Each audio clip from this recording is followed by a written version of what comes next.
When life is filled with darkness and every path seems closed, then some people give up, but some close their eyes and say, "Jesus, show me the way."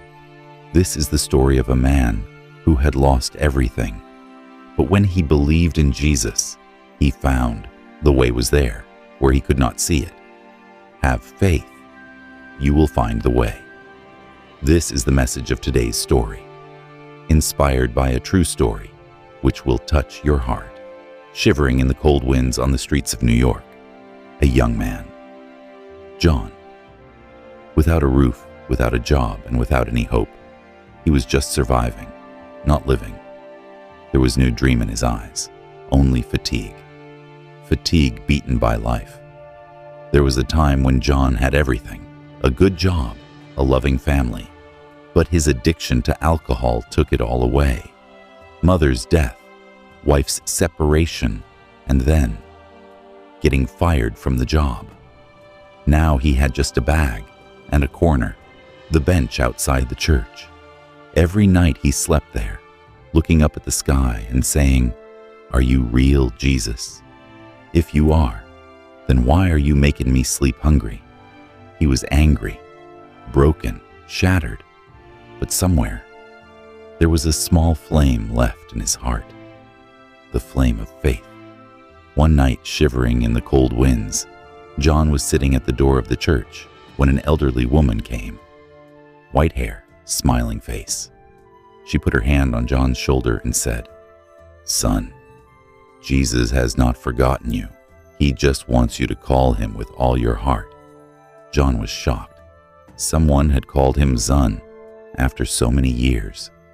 The woman gave him a hot soup and before leaving said, "This time don't sleep with your eyes closed. Pray. He will listen." That night, John prayed fearfully, "Jesus, if you are here, then just give me one chance. I want to live again." His eyes were wet, but his heart felt light. And this is where the change began. Slowly, light began to appear in the darkness. The night passed. When the first rays of the morning fell on John's eyes, he felt a little lighter. There was no big change, but there was a strange peace in his heart. He got up, hanged his bag on his shoulder, and for the first time, he stepped inside the church. Pictures of Jesus hanging on the walls, candlelight, and soft music playing inside. John's steps slowed down. He moved forward and sat in front of that cross. He did not say anything for a moment. Then he burst into tears. He cried, like a child cries. All the sorrow, pain, regret just flowed away in tears. Some people were staring at him, but one person, the priest of the church, slowly came to him and said, "Your tears never go to waste in this place. Jesus is listening, son." John told his whole story. The pastor didn't ask any questions, just smiled and said, "Jesus waits until we get tired and come back to him." After that day, every morning John came to church, sat in a corner and prayed, and slowly his face began to change. There was light in his eyes, a soft voice, and most importantly, hope in his heart. Then one day, he saw a volunteer posted on a notice board outside the church. Wanted a helper to clean and distribute Bibles in the church 3 days a week. He stopped after reading, went to the pastor and asked, "Can I do this work?" The pastor smiled and said, "If you do Jesus' work, Jesus will take care of your work." That day was the first step to John's new beginning. While working in the church, he was meeting himself every day, sometimes distributing old clothes, sometimes feeding the hungry, sometimes just sitting and listening to a person in pain. John was no longer just living, he was living for Jesus and for all those who were broken. Gradually, a strange glow came on his face. People started talking to him, Children would run to him. No one could believe that this man was once homeless. His small work was becoming a great fruit of faith in Jesus. And then one day, a woman came to the church with her child, and John froze as he saw her. She was Elisa, his wife, who had left him 5 years ago. Seeing Elisa, John turned to stone. She was the same. Same eyes, same innocence. Only now there was a cute little girl in her lap. John's heart trembled. "Is she my daughter?" he asked himself. But he couldn't say. Elisa also looked at John. At first she couldn't recognize him. But when she looked into John's eyes, everything came back to him in an instant. The past pain, the past moments, and that unfulfilled promise. "I will change." There was only silence for a few moments. Then Elisa spoke softly. "John?" John's eyes filled up with tears. "I have changed, Elisa. I have really changed." The girl who was with him was about 4 years old. Elisa told him, "This is our daughter, Grace." Grace means the grace of God. John burst into tears. Time seemed to have stopped. In that corner of the church, where that broken man used to sit, today, at that very place, stood the greatest grace of his life. Elisa told him that she had left the city, but for some days her heart was telling her to come to the church once again. "I don't know why, but there was something that pulled me here." John smiled and said, "It was Jesus who sent you to me." That day, Elisa and Grace had dinner with John in the church. The three of them sat together, and after years, once again felt like family. But the story doesn't end here. John was now getting a new responsibility, training to become a pastor. Now he had not only regrets, but a sacred purpose. He now wanted to show others the same path, which he himself had experienced. But as his life was improving, the devil started knocking at his door again. One night, some people came outside the church, old friends who had once drowned him in alcohol. "Hey, brother, we are together again," they said. "Let's have a drink. We will remember the old days as always." John's steps faltered. His past was screaming inside, "Just once, just once." But somewhere inside, Jesus' voice was echoing, "Do you want to go back into the darkness?" John closed his eyes, took a deep breath, and said, "Now I belong to someone else. I belong to Jesus, and his way never turns back." They left laughing, but John was smiling. He had passed his test once again. John was no longer just a helper in the church. He had become a hope for all those who were struggling with broken lives. Every Sunday, he would tell his story in the church. People would get teary-eyed, and hearts would change. A homeless old man, a drug-addicted young man, a woman contemplating suicide. Everyone saw a reflection of themselves in John. And then they would ask, "How did you get out of this hole?" And John's answer was the same every time. "I didn't get out.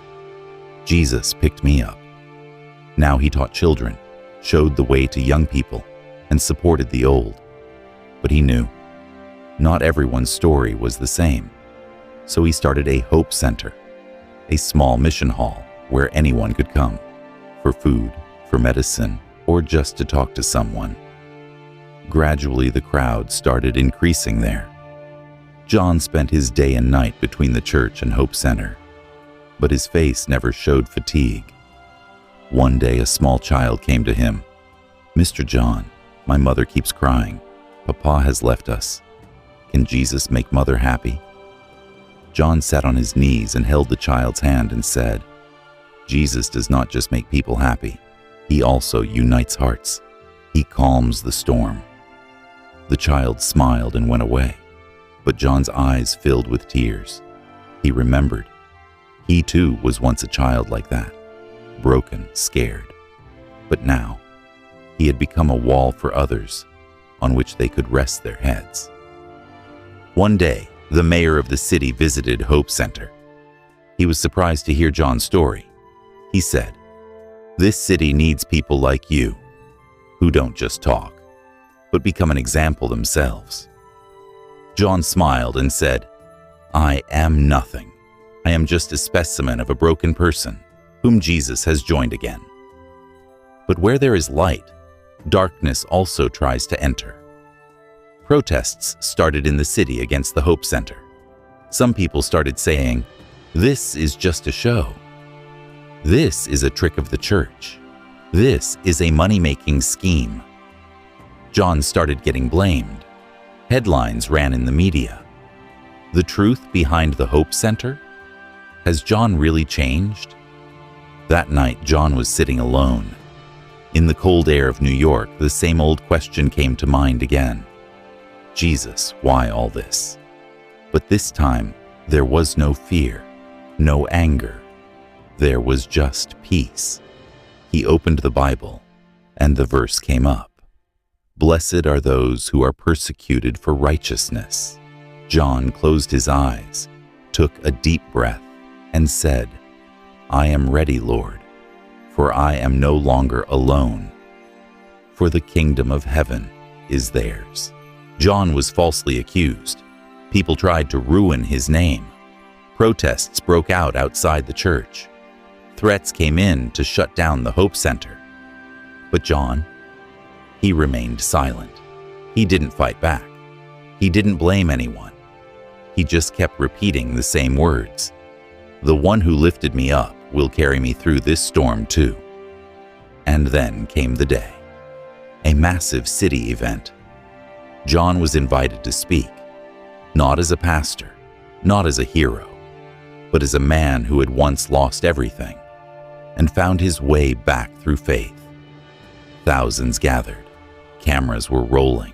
The entire hall was silent as John stepped up to the microphone. He took a deep breath and began, "My name is John. I'm not a preacher. I'm not a perfect man. I'm a broken soul that was pieced back together by Jesus. I lost my home, my wife, my child, my own self. But when everyone else turned their back, Jesus opened his arms. When I hated myself, he still loved me. When I wanted to die, he gave me life. So if you feel lost, if you feel like there's no way out, just close your eyes and say it. Jesus, hold me, and I promise you, he will never let you fall again." There was complete silence in the hall, and then a wave of applause.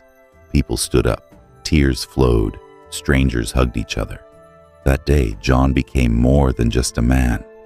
He became a message that no matter how far you've fallen, you can rise again. If you have faith, there is light at the end of every tunnel.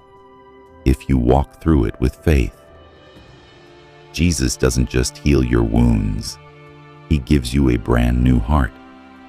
Don't give up. Don't lose hope.